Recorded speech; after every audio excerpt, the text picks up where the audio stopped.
falar sobre perguntas. Existe todo tipo de perguntas. Existem, por exemplo, aquelas perguntas que a gente responde de forma simples e objetiva, de forma clara e direta. São aquelas perguntas que não fazem muita diferença na vida da gente, como, por exemplo, que horas são? A resposta varia de acordo com o momento, óbvio, né? Mas é uma pergunta simples e que, bom, não muda, em princípio, muita coisa na nossa vida. Isso é um tipo de pergunta. Mas existe um outro tipo de pergunta, tipo essa: você quer casar comigo? Que é um tipo de pergunta que pode mudar a vida para sempre. É um tipo de pergunta cuja resposta pode decidir uma vida inteira. A pergunta que Jesus faz em Cesareia de Filipe pertence a este segundo grupo de perguntas. É aquele tipo de pergunta que pode mudar uma vida toda. Não é uma pergunta para ser respondida de forma simples ou passageira. É uma pergunta cuja resposta pode mudar e muda toda uma vida. Mas antes de nós nos debruçarmos a fundo nessa pergunta que Jesus faz aos discípulos, duas pequenas observações antes disso. Dois detalhes importantes para nós entendermos bem o que está acontecendo aqui nesse texto de Mateus. Eu até peço, se vocês tiverem a Bíblia, deixem aberto ali no texto de Mateus, capítulo 16, que foi o texto que nós acabamos de ouvir. Mateus 16, do verso 13 em diante. Observem que já no primeiro versículo está identificado aonde essa questão toda aconteceu. Ela aconteceu num lugar chamado Cesareia de Filipe. Cesareia de Filipe era uma cidade onde havia muitos templos pagãos. Muitos templos pagãos, entre eles um santuário. Aqui não vai refletir, né? Não adianta eu apontar que não aparece, né? Ó. Em todo caso, na primeira imagem, está ali como está hoje esse santuário em Cesareia de Filipe. Era um santuário dedicado ao deus Pan. Deus Pan, que era o deus ou a divindade da natureza e dos rebanhos. Era um santuário encravado dentro de uma pedra. Reparem nesse detalhe. O texto vai falar sobre pedra também, né? O santuário a um deus pagão em Cesareia de Filipe, encravado dentro da pedra. E é nesse cenário, um cenário de Cesareia, que acontece essa conversa de Jesus com os seus discípulos. Esse é o primeiro detalhe. O segundo detalhe é o de cá. Esse acontecimento, quando Jesus pede aos seus discípulos: e vocês quem dizem que eu sou? Ele acontece poucos dias antes de Jesus ir para Jerusalém e começar toda aquela caminhada, né, rumo à cruz. Portanto, a confissão, a pergunta, tudo isso que está aqui dentro desse texto ocorre poucos dias antes da ida de Jesus até Jerusalém. Vocês podem observar dentro do capítulo 16, já lá no versículo 21, em frente ali, Jesus passa a mostrar aos seus discípulos que ele precisava ir para Jerusalém, que ele sofreria a morte e que ele ressuscitaria ao terceiro dia. Isso acontece ainda dentro do mesmo capítulo. Ou seja, no momento em que Jesus faz essa pergunta: e vocês, o que dizem que eu sou? Jesus está, por assim dizer, às portas da cruz. Ele está prestes a iniciar aqueles momentos, acontecimentos finais, quando ele será julgado, será levado depois para ser crucificado e, por fim, no domingo de Páscoa, vencer a morte. Duas pequenas observações, portanto. A primeira, o local aonde esse diálogo acontece. Deuses pagãos, santuários dentro da rocha. Outro detalhe, esse diálogo ocorre poucos dias antes daquelas semanas em que Jesus irá passar pelo sofrimento e pela morte. Dito isso, nós vamos agora, olhando para esse texto bíblico, por isso eu pedi para vocês deixarem a Bíblia aberta, né? Vamos olhar para esse texto bíblico em 3 momentos, 3 paradas, por assim dizer, dentro do texto. Num primeiro momento, nós vamos observar bem a pergunta feita por Jesus. A pergunta que foi feita. Depois, vamos observar qual foi a resposta de Pedro a essa pergunta e, num terceiro momento, vamos observar como Jesus fala, a partir disso, como Jesus fala da igreja. Então, uma coisa de cada vez. Primeiro, a pergunta que Jesus faz. Observem que Jesus começa pelas laterais, pelas marginais. Ele não vai direto ao ponto, né? Ele está ali com os seus discípulos em Cesareia de Filipe, e aí ele faz uma pergunta, daquelas perguntas mais gerais, assim, né? Que carecem de respostas simples. Ele pergunta para os discípulos: quem o povo diz que o Filho do Homem é? Quem o povo está dizendo que o Filho do Homem é? Uma pergunta dirigida ali aos discípulos. É uma pesquisa de opinião, não é? É, no fundo, uma pesquisa de opinião que Jesus está fazendo aqui. E a resposta é muito simples. Os discípulos dizem, bom, alguns dizem que o Senhor é João Batista, outros dizem que o Senhor é Elias, e outros dizem que o Senhor é Jeremias, ou então algum outro profeta. Observem que nenhuma dessas respostas é um insulto contra Jesus, de maneira alguma. O povo, de maneira geral, tinha Jesus em alta estima. Aliás, altíssima estima. Comparar Jesus com Elias ou comparar Jesus com Jeremias era colocá-lo ao lado dos grandes. Ao lado dos grandes. Ao lado dos maiores. Mas essa era a opinião do povo, opinião geral. Observem que essa primeira pergunta que Jesus faz é daquele primeiro tipo de perguntas que eu falei lá no início. É uma pergunta investigativa. É uma pergunta informativa, como alguém pergunta, bom, o que você acha sobre isso? Ou que horas são? Uma pergunta que, em princípio, não muda a vida de ninguém. Quem o povo diz que o Filho do Homem é? Opiniões respeitosas sobre Jesus não faltam. Opiniões piedosas. Aliás, vocês já pararam para pensar que muito dificilmente vocês vão ouvir alguém falando mal de Jesus? Vocês já ouviram alguém falando mal de Jesus?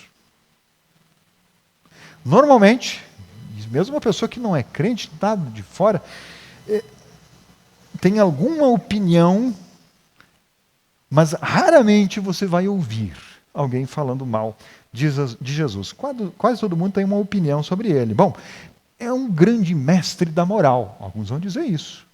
É um grande mestre da moral. Outros vão dizer um revolucionário do amor. Outros vão dizer que Jesus é um exemplo de bondade, um profeta. Talvez, quase sempre, opiniões nesse sentido. Nada disso é ofensa contra Jesus. Nada disso é ofensa. Mas não é o suficiente. Não é o suficiente. Pode-se admitir e pode-se admirar Jesus a vida inteira sem jamais confessá-lo. Sem jamais confessá-lo. Por isso, guarde bem isso que eu vou dizer para vocês. Está ali no nosso slide. Opinião sobre Jesus não é a mesma coisa que fé. Ter uma opinião sobre Jesus não é a mesma coisa que ter fé. E Jesus sabia disso. Jesus sabia disso. Não bastava que seus discípulos, tivessem a opinião correta sobre quem ele era. Não bastava. Era preciso mais. Era preciso mais do que uma opinião. E por isso Jesus se volta agora aos discípulos. Ele se volta aos discípulos e pergunta: e vocês? Quem vocês dizem que eu sou? O pronome que Jesus usa ali é rimeis, em grego. E ele é muito enfático. O rimeis, e vocês, e você. Vocês mesmos, você que está aqui na minha frente. O que você, do seu coração, o que você diz que eu sou? É isso que Jesus está perguntando. E vocês mesmos, quem dizem que eu sou? Agora nós já temos uma pergunta daquela segunda categoria, uma pergunta que pode mudar uma vida. É como se Jesus, ao fazer essa pergunta, dissesse assim para os discípulos: agora chega de, uns dizem isso, outros dizem aquilo, eu quero saber de vocês, do fundo do coração de vocês, o que vocês dizem que eu sou. Aqui nós temos um aprendizado bem importante. Não se pode viver da fé ou da opinião de outros. Não se pode viver da fé ou da opinião emprestada de alguém. A opinião do povo, a fé dos pais, ou até mesmo a tradição da igreja, tudo isso é importante. Mas nada disso responde por você. A pergunta de Jesus é muito clara e individual. E você? O que você diz? O que você crê a respeito de mim? Essa é a primeira coisa que o texto faz. Ele nos tira do lugar de espectadores. Jesus não pergunta o que a sua família acha de Jesus. Jesus não pergunta o que a sua denominação fala sobre Jesus, embora isso seja importante. Ele pergunta para você, o que você crê. Você crê de fato aquilo que a sua igreja ensina, aquilo que a Bíblia ensina, aquilo que a palavra ensina? E você? Esse é o ponto. E vocês? O que dizem que eu sou? E aí nós chegamos no segundo ponto, dentro dessa reflexão, que é a resposta que Pedro dá a essa pergunta direcionada aos discípulos. Com relação a essa pergunta, e vocês o que dizem que eu sou, Pedro responde reconhecendo duas coisas. Reconhecendo a missão e a pessoa de Jesus. Pedro reconhece a obra e reconhece de quem é a obra. Reconhece a divindade. A resposta de Pedro é: o Senhor é o Cristo, o Filho do Deus vivo. Repare, o Senhor é o Cristo, o Filho de Deus. A missão, o Cristo, o Messias. Quem? O Filho de Deus. As duas coisas que Pedro reconhece claramente aqui dentro. Trata-se de uma confissão bem simples, é verdade. Uma confissão simples, direta, mas completa. De alguém que entendeu quem era Jesus. Entendeu qual era a sua missão. E entendeu de onde ele veio. Tu és o Cristo, o Filho do Deus vivo. É uma confissão de alguém que sabe o que está respondendo. E sabe que está respondendo a uma pergunta que pode mudar a sua vida. Que não é uma pergunta banal do tipo que horas são, mas é uma pergunta do tipo quer casar comigo. Que pode mudar e que muda a vida como um todo. E Jesus percebe a honestidade e a fé presente nessa resposta de Pedro. Jesus percebe isso claramente. É por isso que ele diz: feliz é você, Pedro. Feliz é você, Simão, porque isso não lhe foi revelado por carne nem sangue, mas por meu Pai que está nos céus. Jesus está dizendo: você é feliz, a sua resposta está correta. Mas saiba que essa resposta lhe foi revelada por Deus. Ela não veio de você.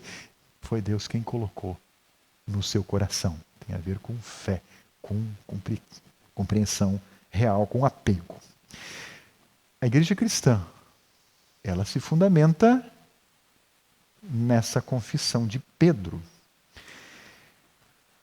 Essa confissão de Pedro ela define, por assim dizer, a verdadeira fé. E aqui, na resposta de Jesus, há um reconhecimento da parte do próprio Pedro e da parte de Jesus ao dizer: o Pai foi que te revelou. Quando nós abrirmos as confissões das nossas igrejas protestantes, de forma geral, seja a confissão da Igreja Reformada ou dos luteranos, a gente vai perceber lá alguma definição de fé mais ou menos na seguinte direção: a fé é um conhecimento, uma confiança firme que o Espírito Santo coloca no nosso coração. Está lá nas nossas confissões. Pois não é isso que Jesus está dizendo aqui? Isso que você está dizendo, isso que você está confessando não veio de você, mas foi Deus quem colocou. É o Espírito Santo agindo no coração. Aliás, Paulo, em 1 Coríntios 12, verso 3, ele diz assim: ninguém pode dizer Jesus é o Senhor, senão pelo Espírito Santo. Ninguém pode dizer Senhor Jesus, senão pelo Espírito Santo. E notem uma coisa preciosa, voltando aqui ao texto de Mateus. O Pedro, que aqui faz essa confissão tão bonita, respondendo à pergunta de Jesus, tu és o Cristo, o Filho de Deus vivo, esse mesmo Pedro que confessa isso, guiado pelo Espírito Santo. A resposta foi lhe dada pelo Pai, o próprio Jesus diz isso. Pouco tempo depois, esse mesmo Pedro é chamado de Satanás pelo próprio Jesus. Está lá no verso 23, podem dar uma olhada, no mesmo capítulo. Mesmo capítulo, logo depois da confissão, pouco tempo depois da confissão de Pedro, Jesus o precisa chamar de Satanás. De Satanás. E um pouco depois, esse mesmo Pedro, que fez essa belíssima confissão, que lhe foi dada pelo Espírito Santo, esse mesmo Pedro negou Jesus 3 vezes e abandonou Jesus no momento mais difícil da sua missão. Isso nos mostra algumas coisas, ou não?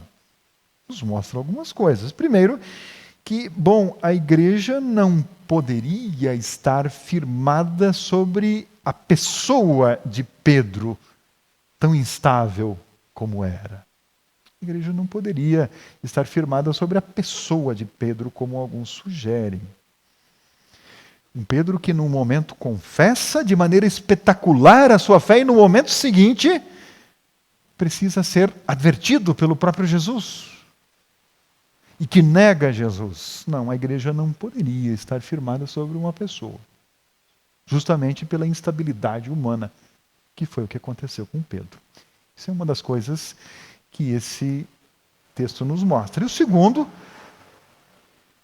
a confissão verdadeira, a confissão de fé verdadeira, ela não é a confissão de gente perfeita. É de gente imperfeita como eu, como você, como nós, como Pedro.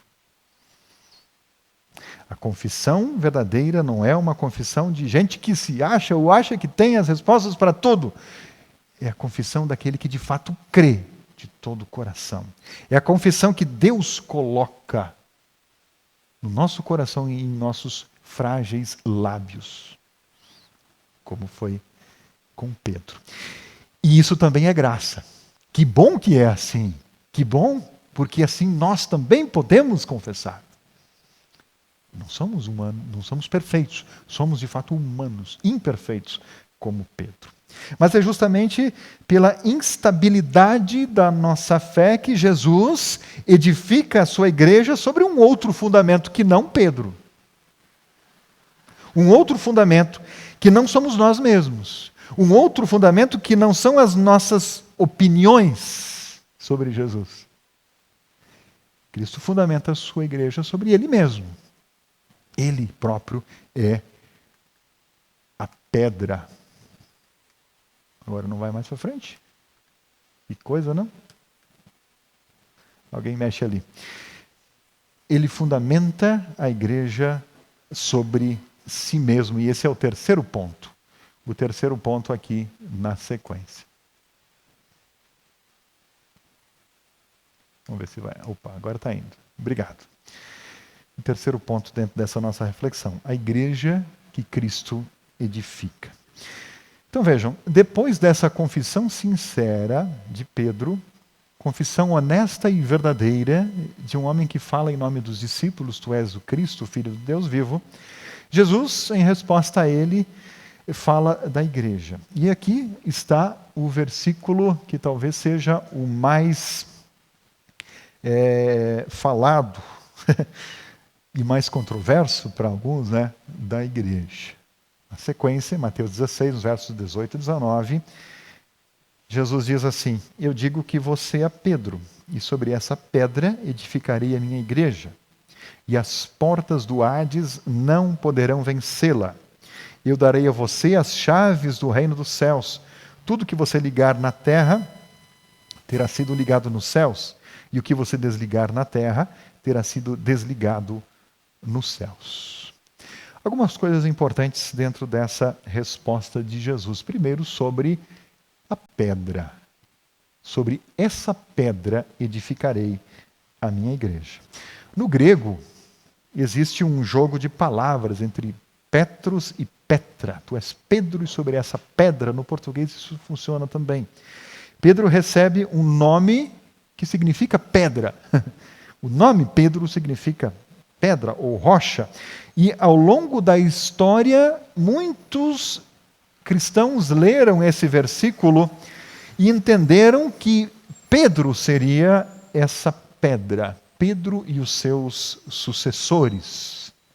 Daí viria a linhagem dos papas, né? Pedro seria o primeiro papa, a igreja fundada sobre ele. Mas a Escritura nos obriga a ler sempre o texto dentro do conjunto, jamais separar um versículo e afirmar uma doutrina em cima dele. E quando nós lemos a Escritura dentro do contexto todo, ao lermos especialmente também o Novo Testamento, nós entendemos que os discípulos e Pedro, de forma especial, eles entenderam bem o que Jesus quis dizer com essas palavras. Eles entenderam bem o que Jesus disse a eles ali na Cesareia de Filipe. O apóstolo Paulo, por exemplo, que recebeu o testemunho desses apóstolos, desses discípulos que estiveram ali com Jesus, o apóstolo Paulo diz: ninguém pode lançar outro fundamento além do que já está posto, o qual é Jesus Cristo. O mesmo apóstolo, aos Efésios, fala de que os membros da família de Deus seriam edificados sobre o fundamento dos apóstolos e dos profetas, tendo Jesus como a pedra angular, e no qual todo edifício é ajustado e cresce para se tornar um templo santo do Senhor. Portanto, lendo a Escritura como um todo, nós percebemos que os discípulos entenderam o que Jesus quis dizer com aquilo. O próprio Pedro, na sua carta, 1 Pedro, capítulo 2, ele fala de Cristo como a pedra e fala dos cristãos como pedras vivas, edificadas sobre a rocha, sobre a pedra angular, que é Cristo. O próprio Pedro testemunha que entendeu a resposta de Jesus àquela questão. Então, esse é o primeiro ponto dentro desse versículo. O outro ponto importante é que ele fala das portas do Hades, ou as portas do inferno, dependendo da tradução. A imagem não é uma igreja fechada atrás de portas, porque portas, né? Porta, falamos sobre isso semana passada, abrem e fecham, podem ser chaveadas por dentro, né? Mas porta também serve para resistir à ação do inimigo, né? A porta resiste à investida daquele que vem para roubar. Nesse sentido, as portas do inferno não prevalecerão contra a igreja. A igreja avança e a morte não consegue segurá-la. Prova disso é que nós estamos aqui, 2000 anos depois, falando, né, dessa mesma mensagem que os discípulos ouviram naquele momento. As pessoas vêm, as pessoas vão, a morte os leva, mas a mensagem fica, a igreja permanece e segue a sua missão. Lembre-se, quando Jesus diz essas palavras, ele está prestes a ir para Jerusalém e justamente ir até o Hades, né? Descer ao inferno, ao mundo dos mortos, como a gente confessa lá no Credo Apostólico. Mas ele não permanece lá, ele retorna. E nesse sentido, a resposta de Jesus é quase uma profecia sobre aquilo que aconteceria com ele. Ele vai até o mundo dos mortos, mas retorna de lá. As portas do Hades não prevalecem contra aquele que é a pedra e contra a igreja constituída sobre essa pedra, que é Jesus. O próprio Jesus. Não poderia ser Pedro, ele fugiu. Né?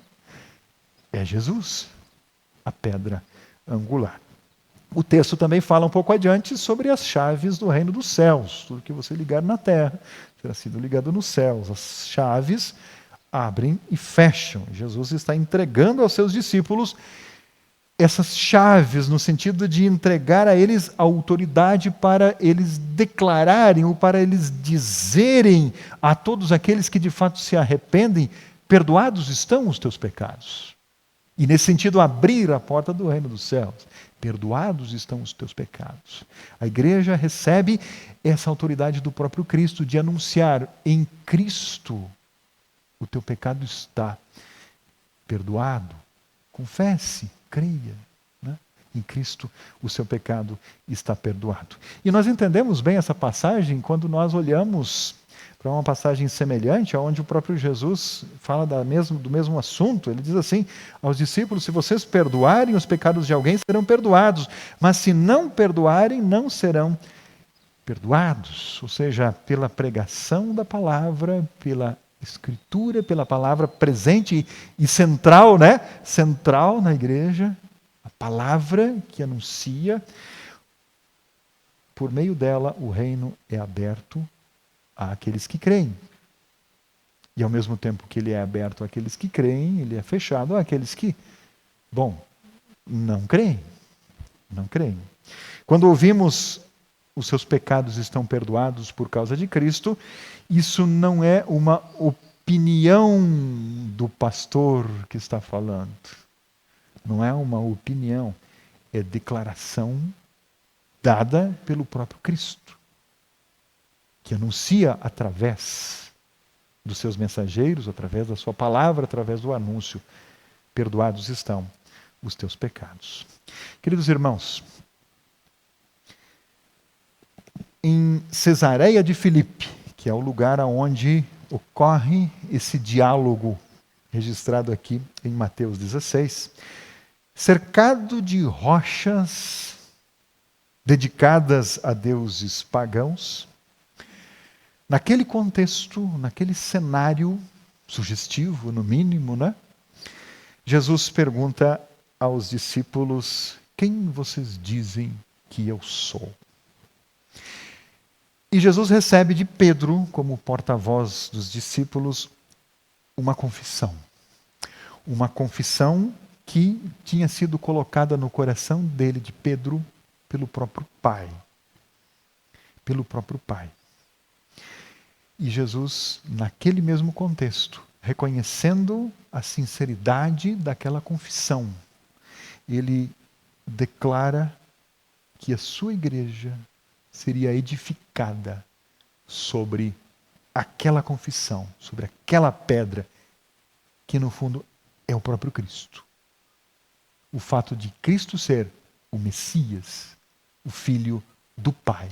Essa é a pedra, essa é a rocha, e morte nenhuma poderia vencê-la, pois Cristo mostrou literalmente, vencendo a morte. 2000 anos depois, aquele santuário construído naquela rocha, hoje serve só como ponto turístico. Ninguém mais nem lembra. Se a gente não for, né, pesquisar, identificar o que era aquilo, ninguém mais sabe que era um santuário a um deus pagão. Virou apenas uma ruína turística aquele contexto onde essa história aconteceu. Mas a igreja de Cristo, a igreja de Jesus, que nasce, que cresce, que se desenvolve de maneira esplendorosa a partir dessa confissão, a partir dessa rocha, chega até nós hoje, 2000 anos depois. Essa igreja continua cantando, continua ouvindo, continua confessando. Mas o Cristo, Filho do Deus vivo. Não porque nós, ou porque a igreja seja forte, mas porque ele, Jesus, ele cumpriu a sua palavra. E a pergunta que naquele dia Jesus fez aos discípulos, ela também continua sendo feita para você, sendo feita para mim, sendo feita para cada um de nós. E ela é uma pergunta cuja resposta decide uma vida. Quem vocês dizem que eu sou? É uma pergunta cuja resposta decide sobre uma vida, porque decide sobre o fundamento no qual você, com a ajuda de Deus, constrói a eternidade, a sua vida. Aqui no mundo e na eternidade. Por isso, se você confessa, assim como Pedro confessou, tu és o Cristo, o Filho de Deus, do Deus vivo, você confessa de todo o coração, você pode, de fato, reconhecer que essas palavras, pela razão, pelo nosso entendimento racional, talvez não fizessem sentido. Mas elas, de fato, só fazem sentido porque nos foram dadas pelo Espírito Santo. E a fé é isso. É uma confiança, é uma certeza, é uma convicção de fé dada pelo Espírito Santo. É assim que a igreja confessa. É assim que o próprio Cristo deixou claro com relação a Pedro. Não foi você que disse isso, mas foi Deus o Pai quem colocou em seu coração.